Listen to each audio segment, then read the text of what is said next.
I'm Ben Ryman, and this is Behaviour Speak.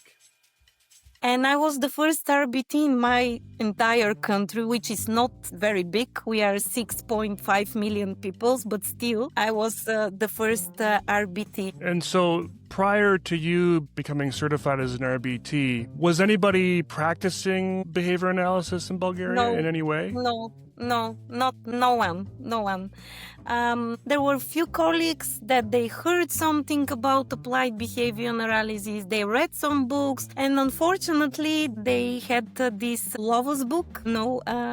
Ivor Lova's book was translated, but it's an old book with very old strategies, and it was just this, nothing else. So no one practiced and no one had the certificate in this education. So it was like, I know something, I have tried something, and that's all. In today's episode of Behaviour Speak, I chat with Zornitsa Ivanova, the first board-certified behavior analyst living and working in Bulgaria. Zornitsa shares her journey from special education and child psychology into applied behavior analysis, and what it has been like introducing evidence-based autism intervention in a country where the field barely existed a decade ago. From translating ABA resources into Bulgarian to helping train the next generation of practitioners, Zornitsa is helping build the foundation for behavior analysis in Eastern Europe. If you're interested in global behavior analysis, autism services, or the international expansion of ABA, this conversation offers a fascinating look at what it takes to grow a field from the ground up.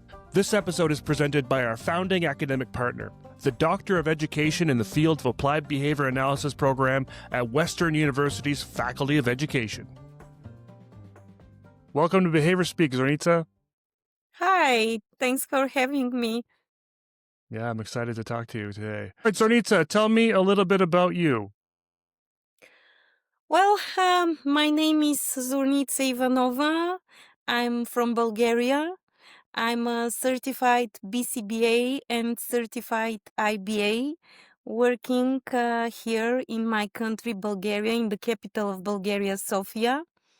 I graduated from Sofia University, and my bachelor degree is in special education. I used to work with deaf kids and deaf children.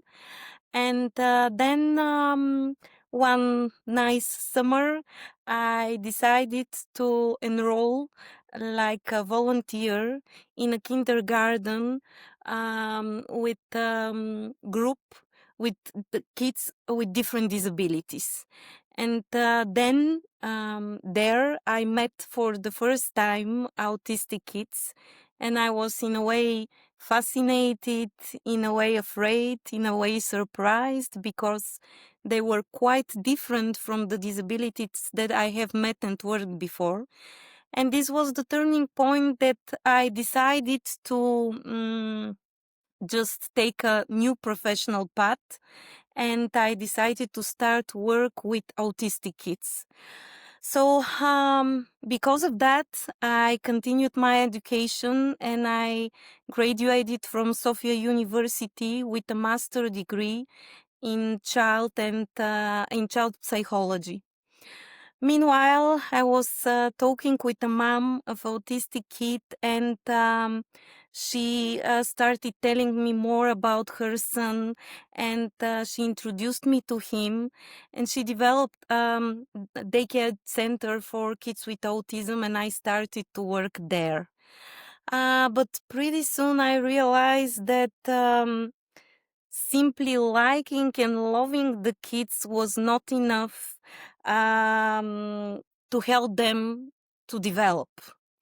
And that's why I started to search for a specific program focused on developmental disabilities.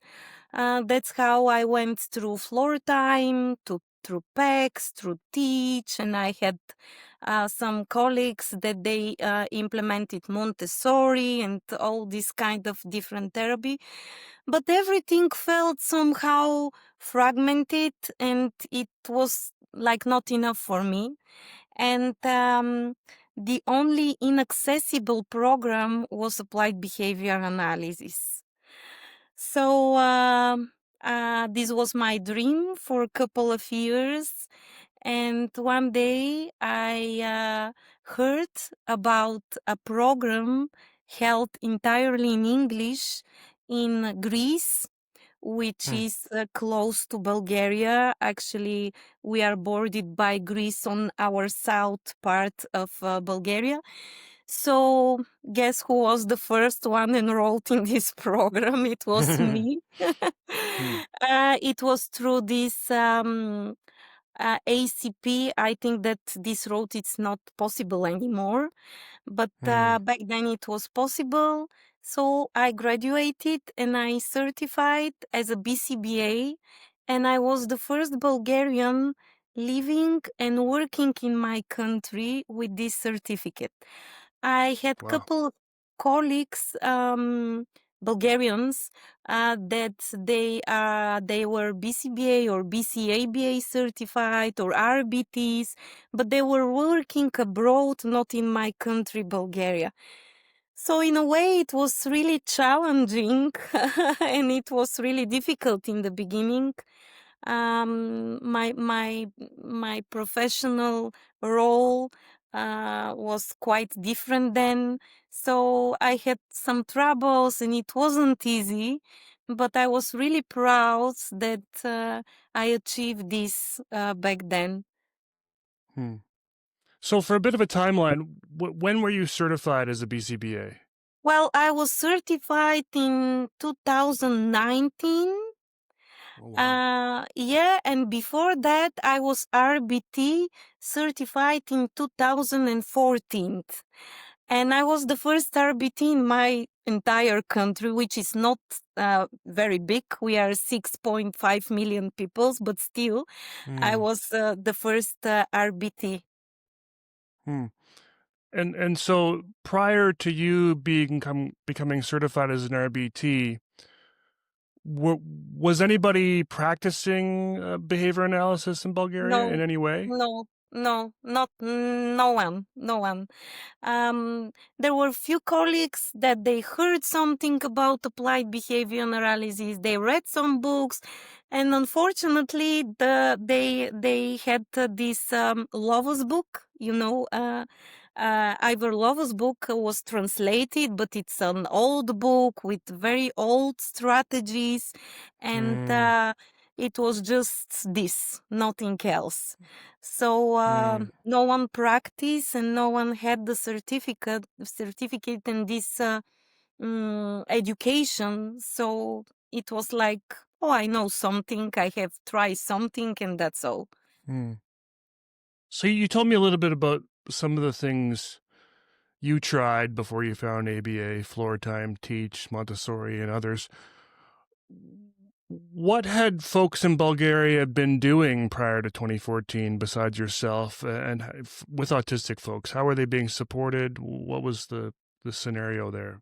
Well, yes, it was a little bit different than now, although we have a lot to do in the future in order to Mm, make the life of these poor souls better and better. But back then it was not good at all. Mainly, they were everything is just paid by the pocket of the parents. The mm, government is giving some money, and the parents decide where they are going to just to spend the money for their kids. mm, So mainly the kids are visiting different kind of specialists, mainly speech and language pathologists and mm, psychologists. mm, And you are going there, you are giving the child in the hands of this specialist. The door is closed. Bye, see you in 1 hour. And you don't know what is going on behind the door. And mm, usually, the truth is that they're only doing some puzzles, listening to mm, music. It was just like, oh well, we don't do a lot, but still we don't want to have some problem behaviors, and that's why this is they are mhm, staying on the safe part, on the safe side. mm, mm, mm, and that's what is. That was all. Not a lot Hmm. of therapies, not different therapies, but slowly, some new therapies pop up. Some um, modern waves of not very ethical Hmm. procedures, uh, as as everywhere, but Yeah. a Yeah. little bit, and slowly we had some colleagues that they are implementing occupational therapy as well. Some colleagues that they're trying to work with alternative form of communication, but still it was a little bit fragmented. It wasn't Hmm. something like an entire approach. Hmm. And what is sort of the sort of general perception of autism by families in Bulgaria? Are autist is are we at a place of acceptance, of awareness?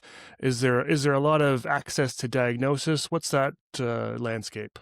Yes, it's changing also. This landscape is changing for good, I think. Now, the families are more accepting the diagnosis as something which is not something awful, and they are trying to get the diagnosis when their kids are younger, which I think it's a good thing. So usually around 3, 4, up to 5 years old kids are getting their diagnosis, and they are referred to a child psychiatrist. He's the only one who can sign the diagnosis. So after they receive the diagnosis, it's up to the family what kind of services they will get for their kids. But slowly, ABA is taking a huge place in one really significant package of therapists and of therapy for the kids with autistic symptoms and the diagnosis autism. Hmm. Hmm. And are you at a place in Bulgaria where psychiatrists, doctors, once they give a family a diagnosis, are they recommending ABA at this point yet, or is it still too early for that? Do you have a certification with the International Behavior Analysis Organization, the Qualified Applied Behavior Analysis Credentialing Board, the Behavior Analyst Certification Board, or are certified through your region's Behavior Analyst Credentialing Board? You can earn continuing education units for this episode by going to www.behaviorspeak.com and clicking on CEUs. The first secret word is Western. Hey, everybody. If you're a BCBA or master's level behavior analyst thinking about doctoral training, here's a quick heads up. The application deadline has been extended for the Doctor of Education in the field of Applied Behavior Analysis at Western University's Faculty of Education. You now have until April 12th, 2026 to apply for fall intake. This fully online 3-year cohort program is designed for working professionals with potential for a BCBAD pathway with a qualifying dissertation in practice. If you're ready to step into leadership, academia, consulting, or policy, check the links in the show notes to learn more and apply, or email edrecruit@uwo.ca with questions. Some of them, yes, and we had the. I'm really happy because we had the child psychiatrist that is IBA certified. So Wow. this is Amazing. amazing. Yeah, and he's working in a different city, but still he has access to a lot of families, a lot of newly diagnosed kids, and he's doing a lot of good things, and he's put a lot of efforts to disseminate ABA. And some other psychiatrists, there are not a lot in Bulgaria. Child psychiatrists are maybe less Mm, than 10. I don't know the exact number, but they are not more. mm, So some of them are starting to recommend ABA based on the kids that they follow up, and those kids are receiving ABA sessions and ABA approach, and they can see the results. So I think right. this is the best Amazing. advertising. And Yeah. if I think if you are doing your job ethically, efficiently, and good with the reliable knowledge, the results are the best advertising company that you can use for ABA. Yeah, absolutely. And I want to get into some of the work you're doing with the IBAO and sort of building capacity. But before we do that, I'd like to hear a little bit about what it was like sort of in 2014. You've just been certified as an RBT. What did work look like for you then? You're an RBT by yourself. Did you have Yes. supervision, or were you just implementing? What did that all look like? Well, it was quite difficult for me to find a supervisor. First, I started with a Bulgarian colleague working and living in Germany, and I appreciate really much her work with me and her supervision, because she was the first one that was supervising my work.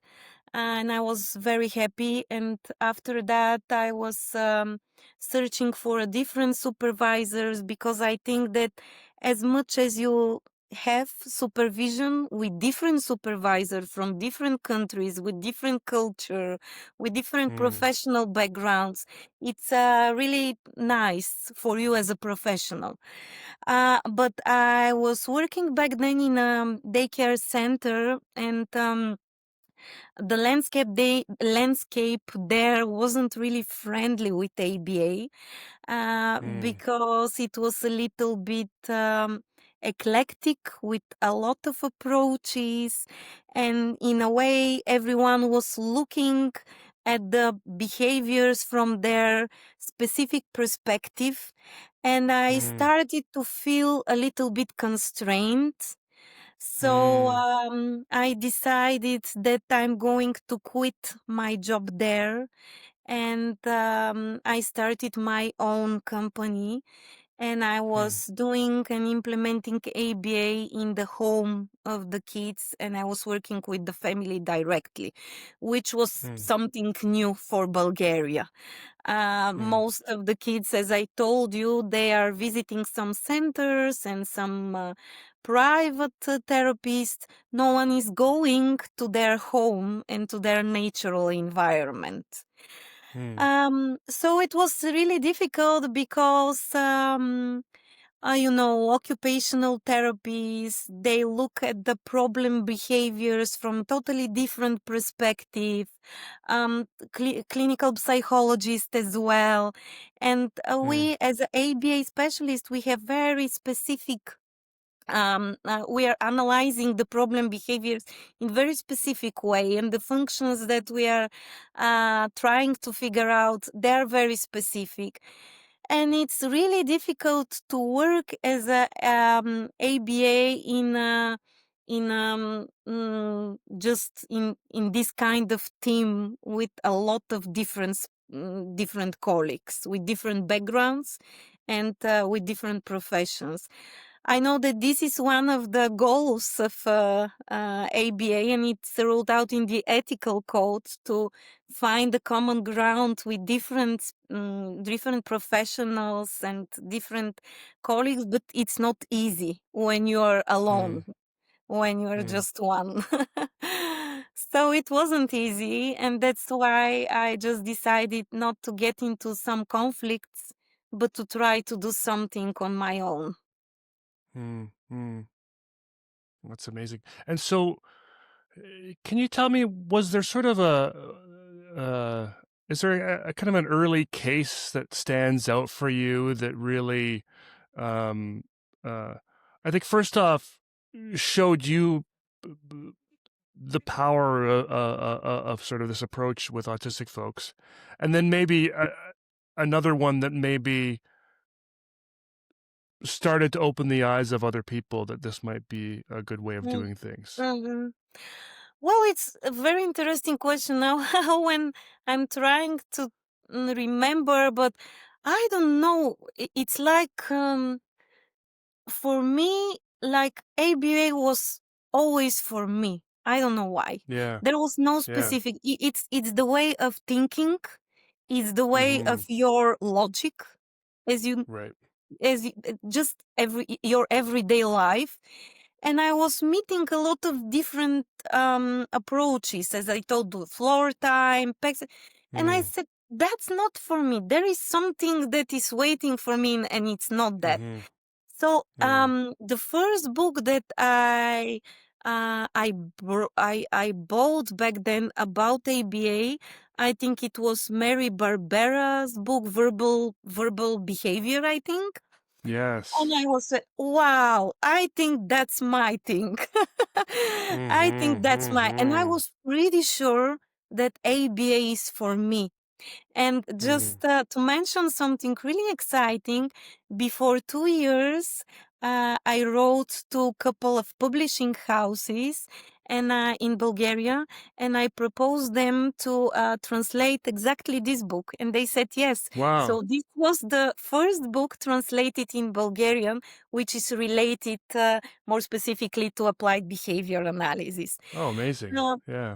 yeah, yeah. So it's like ABA is just for certain people and it's not Mm. for other people. And if it's your kind of science, sooner or later you will both meet somewhere. Yes. Yes. um so my eyes were open maybe on the 15th page of this book. Yeah. And Yeah. I was Yeah. pretty sure that this is my science, and that's what Mm. I want to do from now on. Mm. Wonderful. Wonderful. So thinking about first BCBA in 2019, where are we now? It's only been 6 years.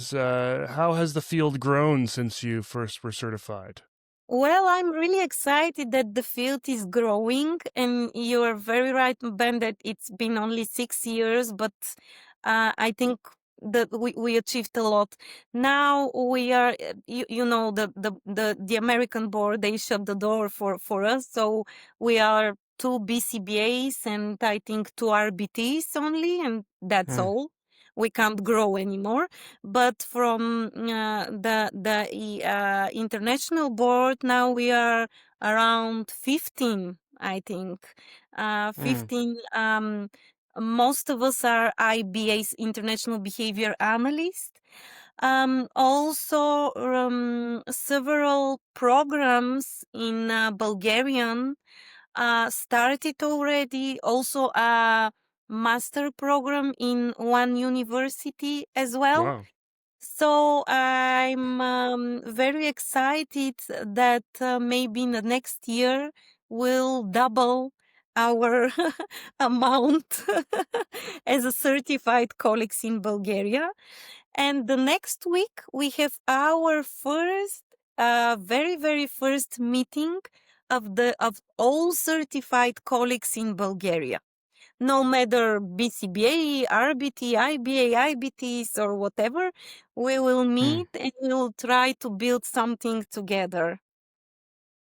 Wow. So this is sort of the beginnings of maybe a Bulgarian behavior analysis association, potentially. Yes, yes, potentially, yes. I'm hosting this meeting, and then I'm really friendly with all my colleagues, and I'm really happy because we are all in the same boat. And unfortunately, we are not so different than the other countries in Europe and everywhere Mm. else. That and unfortunately, the numbers of autistic kids is rising, and not only autistic kids with other developmental disorders. So ABA has a future, no matter how many we are certified. There will be work for all of us.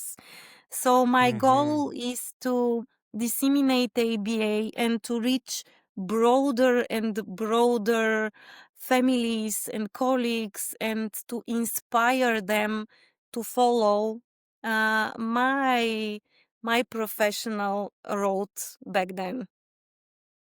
Amazing. Under what capacity are these 15 or so, well, 17 with the two of you behavior analysts working? Is everyone working in home programs? Are they in No, schools? Are they in different no. contexts? Most of them they're working in daycare centers or they have their Hmm. own private company and they work there. Not so many of us are doing home programs. Now I'm in Hmm. my maternity leave because in Bulgaria it's 2 years, which is great. Hmm. So, but I'm maybe the only one in Sofia that is implementing KBA and running a home program. I had Hmm. a couple of colleagues that they are doing also telehealth or some kind of home programs, and they are traveling a lot, but still we are few. Hmm. Hmm. Hmm. And and what other sorts of things are you doing, in to sort of build capacity? Are you supervising IBAs? Are you involved in any of the training of IBAs? What does that look Yes, like? yes, I'm involved in the training of IBAs and IBTs as a guest lecturer, also in the master program that I told you about. And also, I'm putting a lot of efforts to supervise colleagues that have already that are already enrolled in some of the existing programs. So Hmm. one of the difficulties that I'm facing a lot is the language barriers. Yes. Because as I told you in the beginning, we have a program that is run in Bulgarian and everything is translated, which is quite difficult because all the terminology, all the articles, all the Hmm. literature, it's based on English, and it's a little bit difficult, but it's a start, and I hope that we'll start to translate some articles and more books and more literature in order to have more people certified if they're not speaking any language besides Hmm. Bulgarian. Hmm. And is that program at Sofia University? No, the master program is in Plovdiv. It's a small Hmm. town which is not far away from Sofia. Hmm. And the Hmm. other programs that they are held in Bulgarian, they're for IBTs and IBAs, they're online. So Hmm. different people from different cities, they can join. Hmm. And then the supervision is it's different.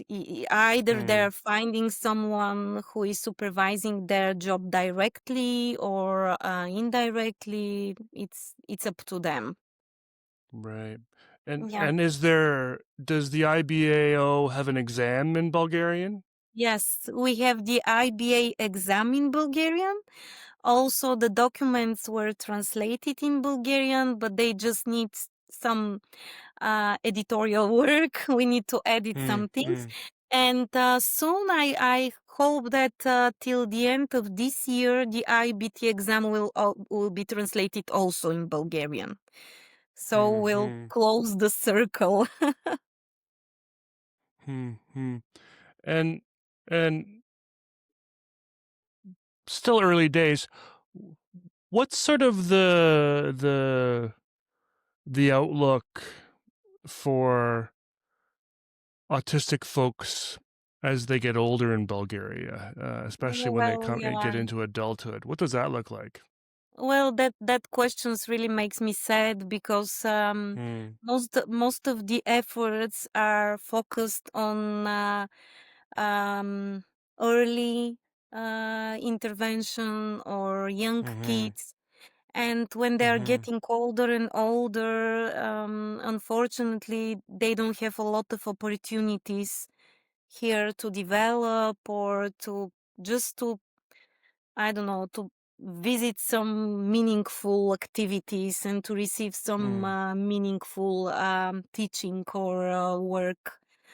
But I hope that in the future this will be also one of the aims and one of the goals that we are going to talk about. And Mm. we, as a colleagues, I mean all the ABA colleagues, all of us now we are working mainly with young kids or schools, school age kids, and but when they ask me what happened with the kids in Bulgaria and with the autistic kids, my answer is they grow autistic teenagers, autistic young people, and that the future is not really bright for them. The second secret word is doctorate. Mm. Do they tend to stay at home, or are there programs for adults of any kind? Most of the time they stay at home, and Mm. the parent, usually the mom, most of the cases are just the mom, her life is changing not only with the diagnosis, but she start to live as a shadow of this kid, Mm. of this teenager, of this um young men or young women. So it's not really happy, their Mm. situation at all. Mm. Mm. And with the IBAO, what were some of the do you know some of the reasons why Bulgaria sort of chose to go the direction of using the IBAO versus other options? Well, we don't have a lot of options. Mm. Mhm. When the BACB shut the door for all of us, there was nothing for a couple of Right. years. And then IBAO pop-ups with a lot of, how to say, they were really friendly in a way and Nice. really flexible. Mm. They have ethical guidelines, not ethical code. Mm. And you can just see that they are willing to help countries like Bulgaria. And I think there are some, as everything, they're quite young organizations, still Mm. some things are going, still some things needs to be fixed and to be changed. Mm. Mm. But I think one of the greatest things about ABAO is that it's, as I told you, very flexible, very friendly, and very controlled by different cultures and Mm. different professionals with from different backgrounds and different perspective and different cultural behavior and cultural point of Right. view, which gives a lot of opportunities for countries like Bulgaria. Mm. So I don't know how far we will go with our own board or our own organization, but for now, IBAO stands like a really solid and safe site for Mm. all of the colleagues that they want to certify it in ABA. Wonderful. You Yeah. you you commented about the ethical guidelines versus ethical code. Can you tell me a little bit more about what that difference is and what that means for you? Yes, well, we are on the Balkans, so we are situated on the eastern side of the Balkans, and we are surrounded by Romania, Turkey, Greece, North Macedonia. So we are Mm. sharing some common cultural identities, although that we are different. But for example, in the ethical code of BACB, we are not supposed to take any gifts from the parents. And when you are visiting here a Bulgarian home, part of their hospitality and of their welcoming you is to give you something. Um, Maybe something small, home cooked, some kind of dessert or some kind of dish or some kind of Christmas present or Easter present or something. And if you don't take this, they will be really insulted. So in a way, I cannot go there with my ethical code and I cannot say, oh, look, grandma, here they said da da da da da. And this poor lady, which is, let's say, 70 or 80 years old, she's used to a total different cultural relationship, and it's not nice. They will not accept you next time if you are not taking their gifts. So this is something that I heard the same in Greece. I guess it's the same in Macedonia or in Serbia, in Romania, all the Balkans. We are really giving when we are welcoming someone. This is our way to say we like you if we feed you. So, so I and some different examples which I think it's really cultural, and if you are not living here, you don't have a way to know this, and I think that's why I like the ethical guidelines of IBAO much more than the ethical code of BACB. Amazing. You mentioned already a bit about the culture there in terms of food and hospitality, and you've talked about the different countries that border Bulgaria. So there's lots of opportunities for connection and intercultural exchanges. For folks that don't know, can you tell us a little bit more about Bulgaria, the country, a bit of its history, and just a bit about the Oh, people yes. and the land? Yes, of course. As I told you, we are situated on the eastern side of the Balkans. We are bordered by Greece and Turkey to the south, Serbia and North Macedonia to the west, and Romania to the north, and the Black Sea to the east. So we have a beautiful Black Sea side. We are a democratic republic since 1990, and before that we are under Soviet Union influence till 1989. And back then, before that, we are under Ottoman rule for nearly 5 centuries. Wow. So we have been free country for not that long. Although that our freedom is somehow still conditional, and we still are fighting for us. Currently, we are living in turbulent political, economical, and cultural times, and some major changes are coming. We joined the European Union in 2007, and starting in January, our official currency will be the euro. Wow. So, yeah, a lot of changes are ahead.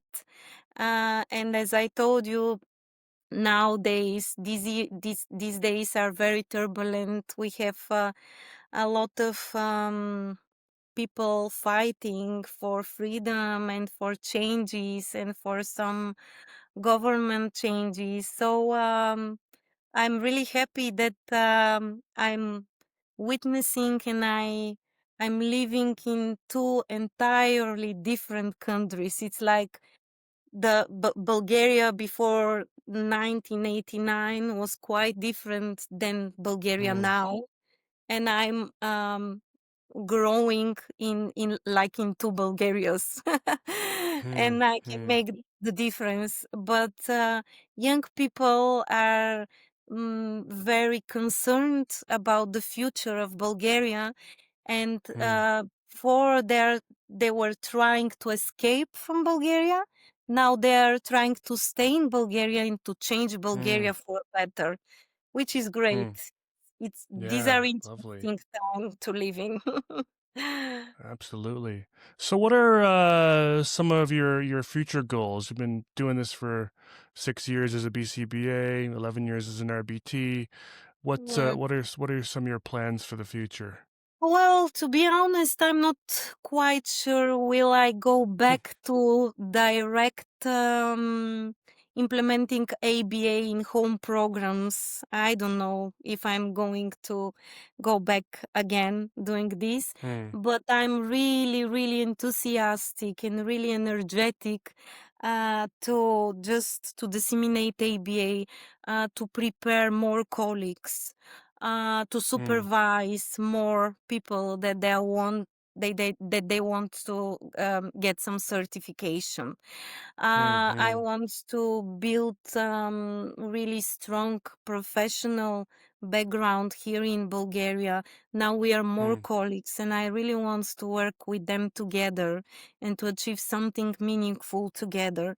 So maybe my goals and my focus will be on that, on this disseminating ABA, supervising, teaching ABA, more around this. That's awesome. Well, I'm Yeah. excited to see what comes of your first meeting with behavior analysts across Bulgaria. I think that's going to be a groundbreaking time. It sounds like there's a lot of groundbreaking things you're doing in Bulgaria, and Yes, yes. bringing ABA to a much needed population. You're doing some really amazing things. Zornitsa, it's been really cool learning about Bulgaria, learning about you, and Thank you. learning about the growth of the field, and really appreciate having you come on Behaviour Speak today.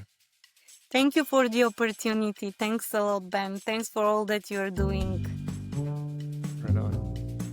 If you enjoyed this conversation, check out these episodes of Behaviour Speak. Episode 242, Behavior Analysis in Moldova with Olga Serbu. Episode 234, Behavior Analysis in Croatia and Montenegro with Rhea Vuksan. Episode 215, Behavior Analysis in Turkey with Dr. Buket Kisak Demrogul. And episode 208, Behavior Analysis in Greece with Stefania Zempaka.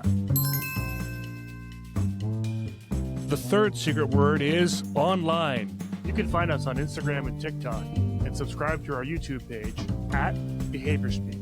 And if you enjoyed this episode, please leave us a review on Apple Podcasts or Spotify.